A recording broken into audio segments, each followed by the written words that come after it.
Bhagavate Vasudevaya. Om Namo Bhagavate Vasudevaya. Om Namo Bhagavate Vasudevaya. Om Namo Bhagavate Vasudevaya. Om Namo Bhagavate Vasudevaya. So this last part, you might have noticed when we were reading the purports, I had little numbers every so often. So what I did was, I have found the references why Prabhupada is stating what he's stating. So this is references Prabhupada used in today's purports. So the first one, Blajahure Mana Srinanda Nandana Abhaya Charanara Vindare. O mind, just worship the lotus feet of the son of Nanda, which make one fearless. Second is from Gurvashtakam. Sansara davanala lida loka tranaya karunya ganaganatvam praptasya kalyana gunarnavasya vande gurosri charanadavindam. The spiritual master is receiving benediction from the ocean of mercy, just as a cloud pours water on a forest fire to extinguish it. So the spiritual master delivers the materially afflicted world by extinguishing the blazing fire of material existence. I offer my respectful obeisances unto the lotus feet of such a spiritual master, who is an ocean of auspicious qualities. The third reference, please repeat, Daivihiyesha Gunamayi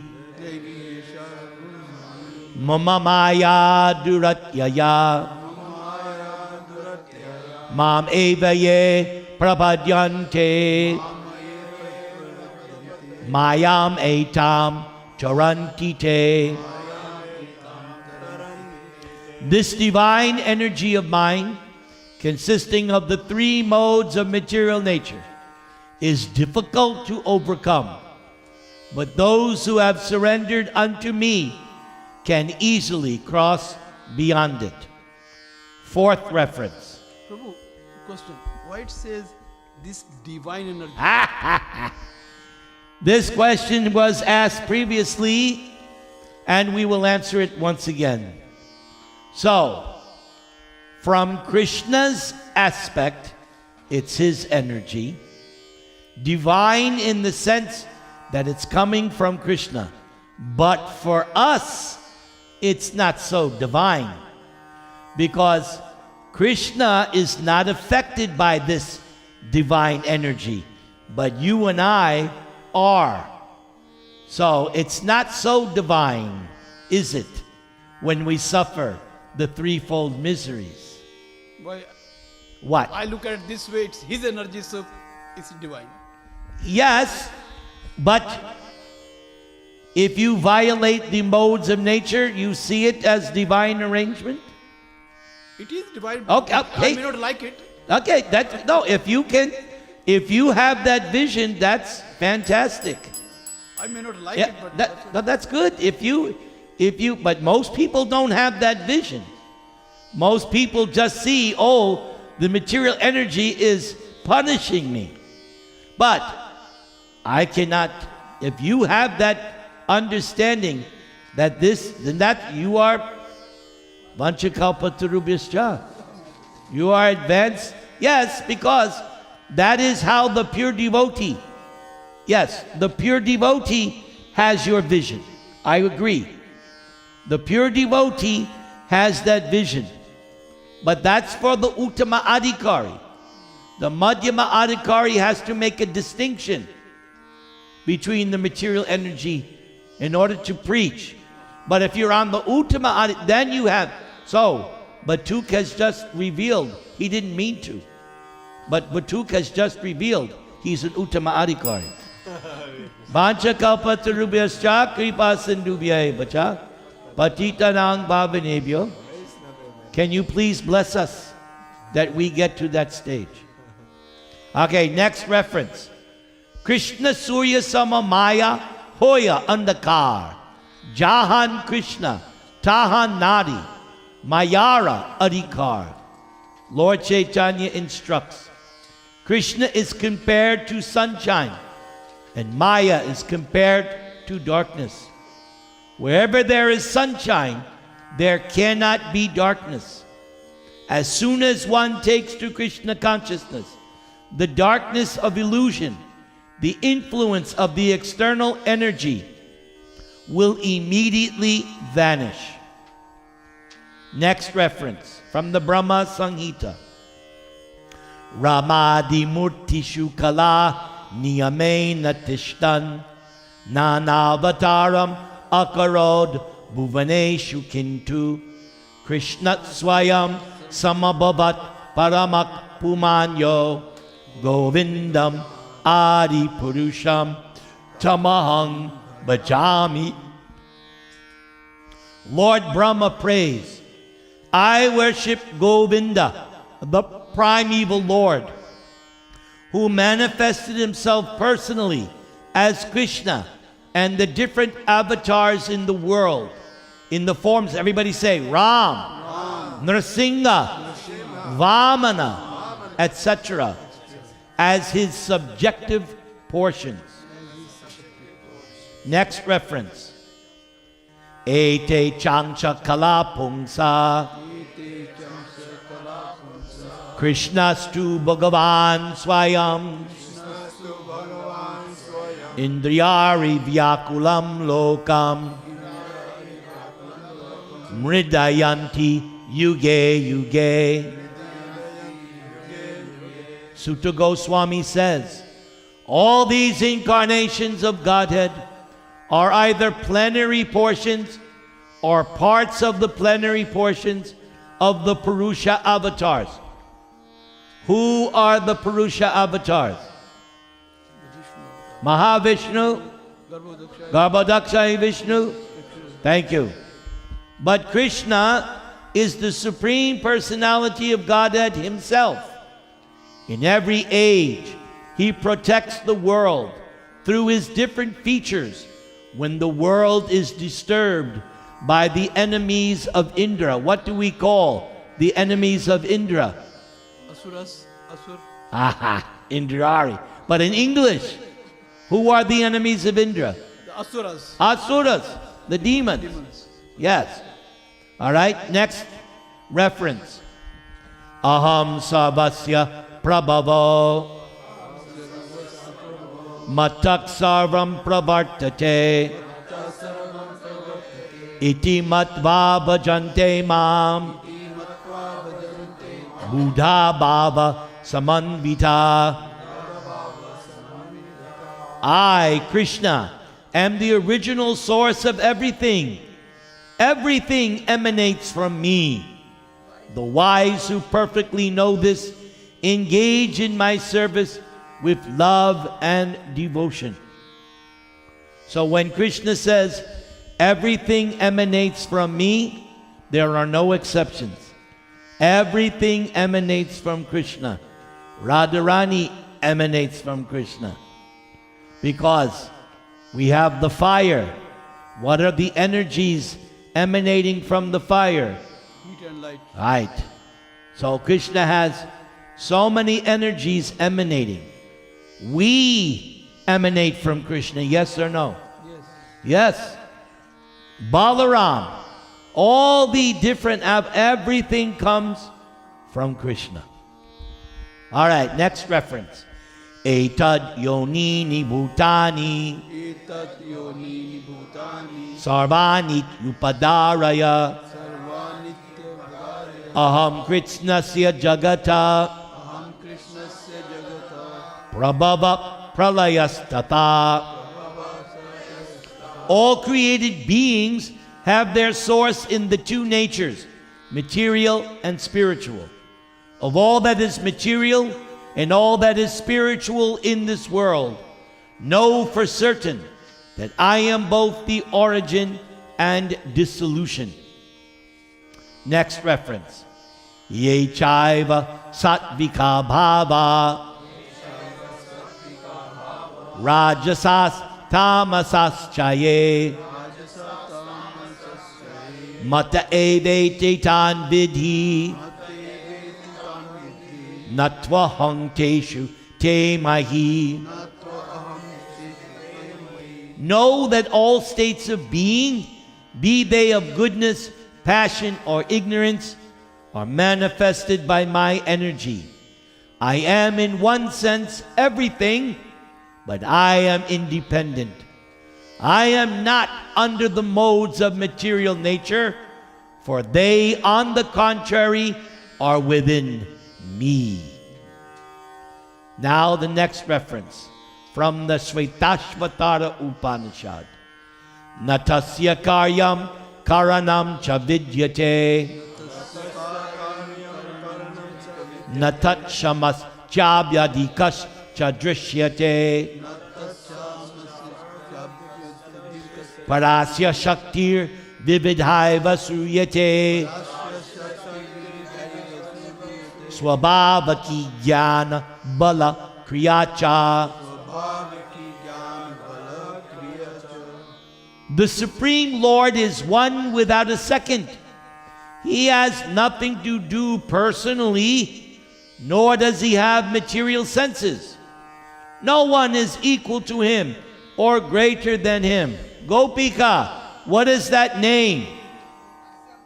Asama Urdhva. She always knows the answer to that. She will remember that at the time of death. Asama Urdhva, and then go back to Godhead. Very good. He has unlimited, variegated potencies of different names which exist within him as autonomous attributes and provide him full knowledge, power, and pastimes. Just like you and I. Say you get up and you say, I would like to have kanvi. So somebody has to make it. So it might take, how long? An hour, 2 hours? How long does it take to make kanvi? Yeah. You got to wait 2 hours. Not Krishna. Krishna just says, I want this. Boom. It's there. That's God. And that's why we're not. I've said many times in the Govinda Leelamrita, Yashoda tucks Krishna into bed and she thinks, oh, my Krishna is now sleeping. But she doesn't know that there's another door that Krishna left open. So when Yashoda locks the main door, Krishna sneaks out the back door.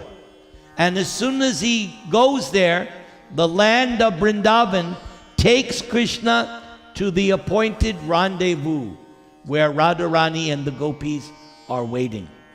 You and I had to go on the 5 freeway or 91, right? Took some time.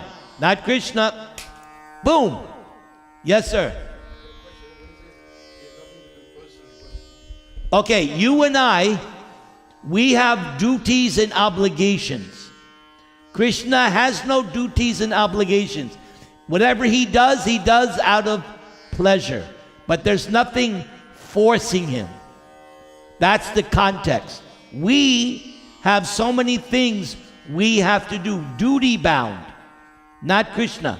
There's nothing he has to do. But still he does things. He's not impersonal. But whatever he does, pastime, free will. That's why we say, Leela. He's doing things out of his own sweet will. So, for instance, you worked many years in Boeing, right? So you labored and slaved and had to put up with so much nonsense, right? Then you retired. Now you don't have to go to Boeing. Now you get up, you do as you like. You want to worship the deity, you want to read, You want to go, I hear you went to Australia and you saw the parents of Kundan-loka. Very good. So it's different now. There's nothing forcing you. You're free. So Krishna is free, yes? But if somebody goes to the temple or not, does that mean Krishna or is that own free will? Say that again. If somebody goes to the temple or not, is that Krishna's will or is it free will? That's their nonsense. No, so people go to temple. Question. Huh? People go to temple or Las Vegas because of their own free will. Yes. Krishna does not force them. No. Okay, there are things forcing them, known as the modes of nature. But it's not Krishna's telling them. It's What's their that? free will. But it's not Krishna who's influencing them. No. That's explained in Bhagavad Gita chapter 5. Krishna does not assume anyone's sinful or pious activities. The living entity has the choice to do this, to do that, to do this. Yes, you have free will. But we still have duties that are unavoidable. And if you don't, okay, what's coming up? April 15th, what's the duty? Pay your taxes. Now you may decide, I don't want to. Okay, then when the reaction comes, don't blame Krishna. So we have obligations. Krishna has no obligations.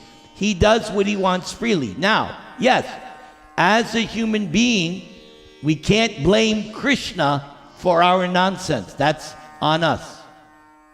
Yeah, but just the people say to me that without Radharani's will, you can't go to Vrindavan. What? Without Radharani's mercy, you can't go to Vrindavan. So how is that? Okay, that's part of the science of surrendering to Krishna. I mean, non-devotees go there. Huh? Non-devotees go there as well. So how do you... Yes, but they're not taking shelter of Radharani and Krishna. No, I mean, people say that you can't go to Vrindavan without Radharani's mercy. I know that. Yeah, we're not arguing. That's true. But just because you go to Vrindavan doesn't mean you've surrendered to Radharani and Krishna. Because there are many people doing sinful activities in Vrindavan. I mean, my point is that because of a free will, you go, not because of birds. That's what I'm What? My point is that because of your free will, you go there, not because of Radharani calling you. No. You don't understand mercy. Just because okay, you want to surrender to Krishna, yes? Okay, that's your free will. But Krishna's not obliged to accept you. He has his free will. Yes. So if you want Krishna's mercy, you had better get Radharani's mercy. Or in our case, we don't even bother with that. We bother with Lord Chaitanya, who is the combined form of Radha and Krishna. Now, getting the mercy of Radharani and Lord Chaitanya is easy. It's called chant and surrender. Yes? So it's not just one thing. Yes, we have to use our free will to surrender, but there's another component. It's not like putting money in a machine. So yes, many people go to Vrindavan. Some are going in the right attitude, and some are not. Okay? Yes?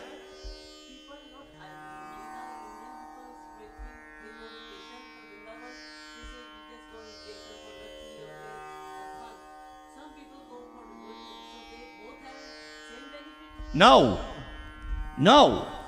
not same benefit. Now, the people who are going to Vrindavan or any holy place to have fun, they get a little benefit. They get some. But if you want the real benefit, the full benefit, then you go in a submissive, spiritual, surrendered mood. And Prabhupada used to say, the most important thing about visiting a holy dham is to hear from the self-realized pure devotees. What?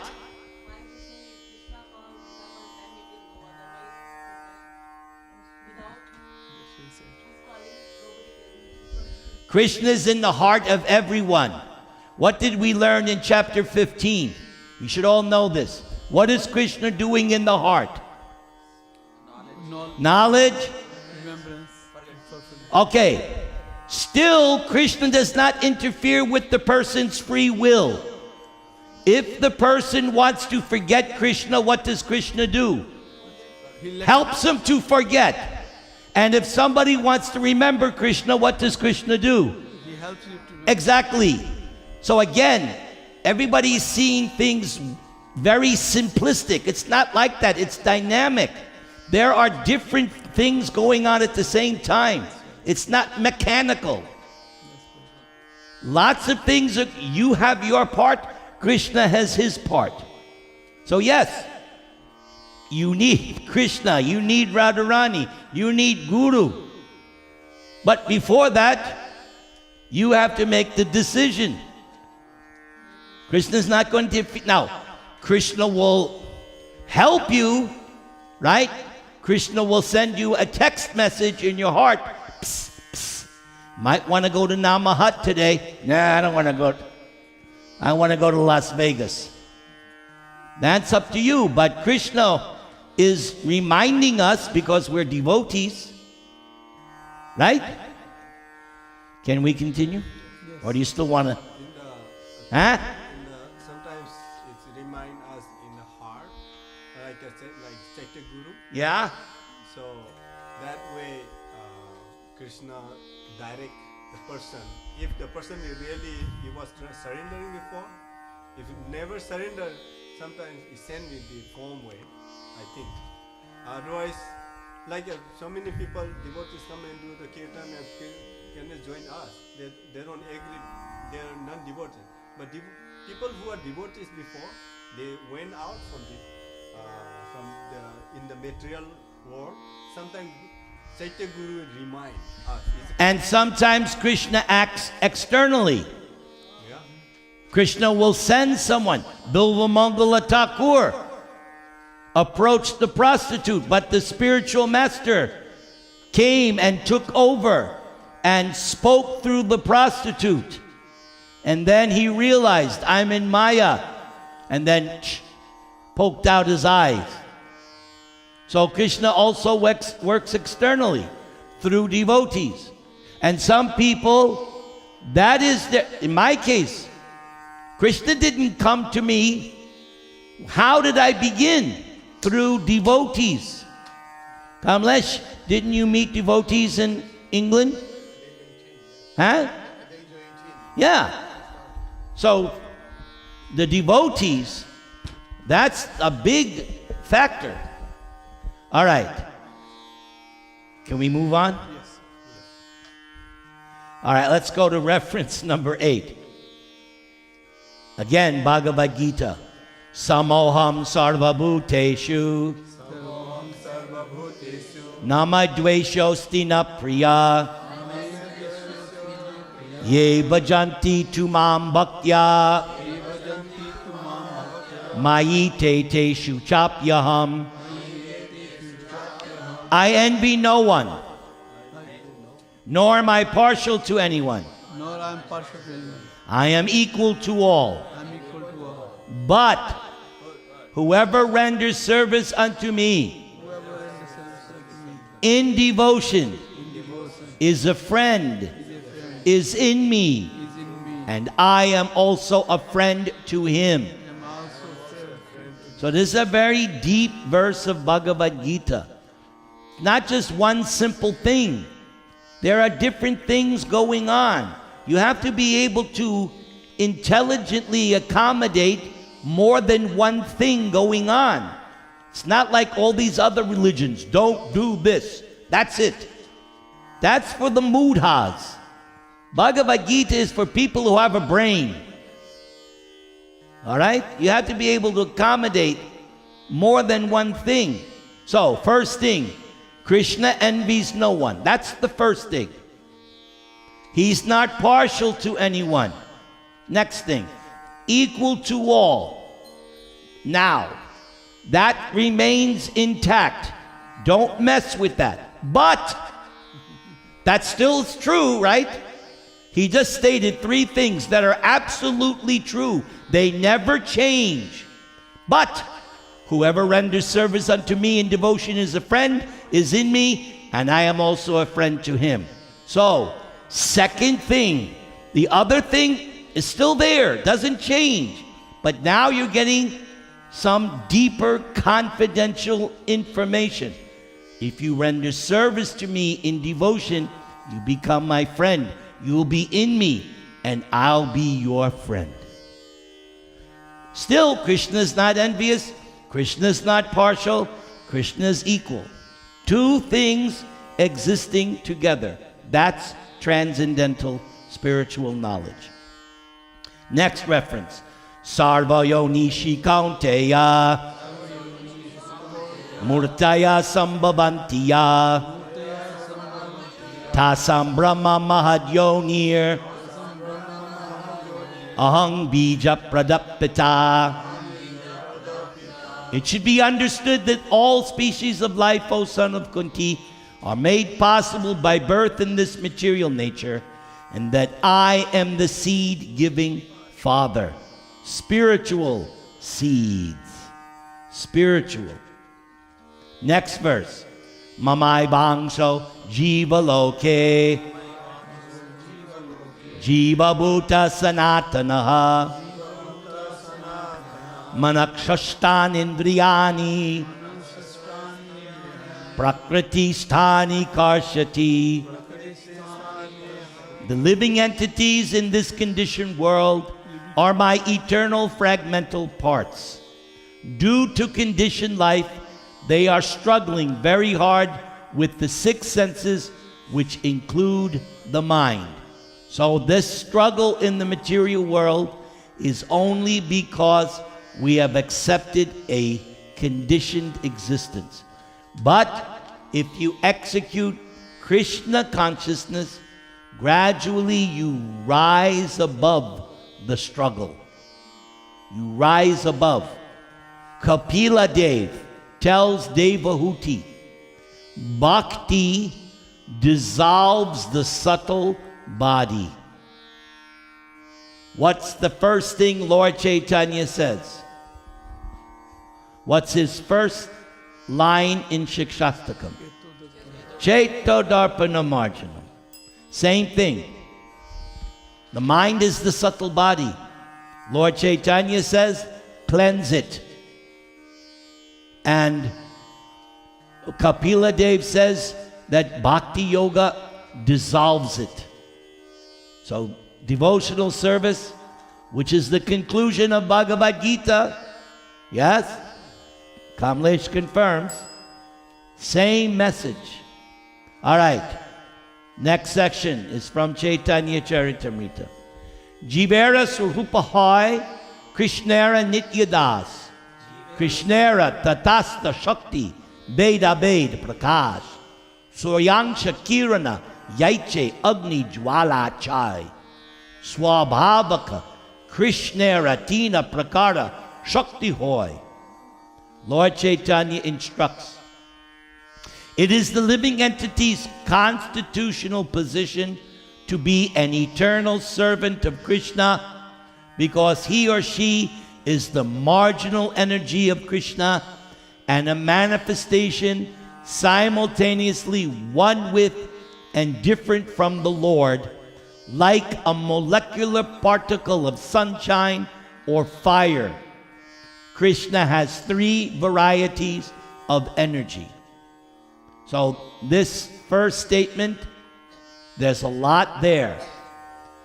Everyone's constitutional position, servant of Krishna. We are the marginal energy. And we're simultaneously one with and different, like a molecular particle of sunshine or fire. Lord Chaitanya is giving you meditation. How to conceive. Fire gives off sparks. The sunshine gives off sun rays. So we are little sparks or little sun rays of Krishna. We're not equal to Krishna because the spark cannot be the same as the fire. A spark is a spark. The sun ray is much different than the sun disk. Two different things. So we are part and parcel.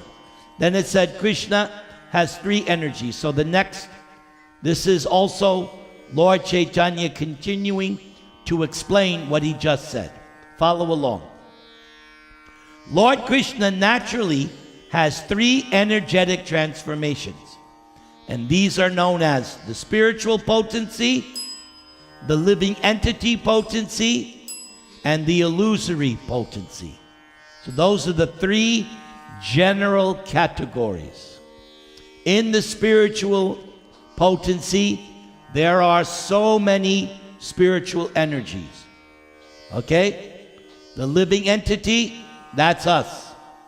And then the material energy, Krishna says in Bhagavad Gita, it's defined by how many? 8.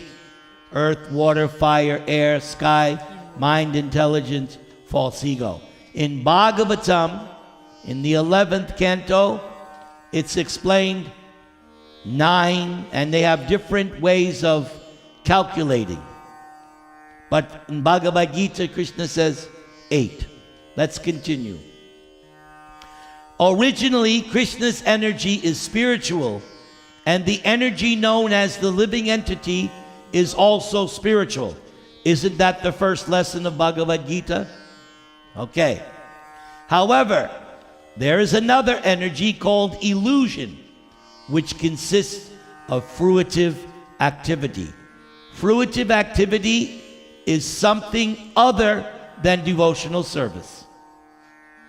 There's only two things: devotional service and Maya, or fruitive activity.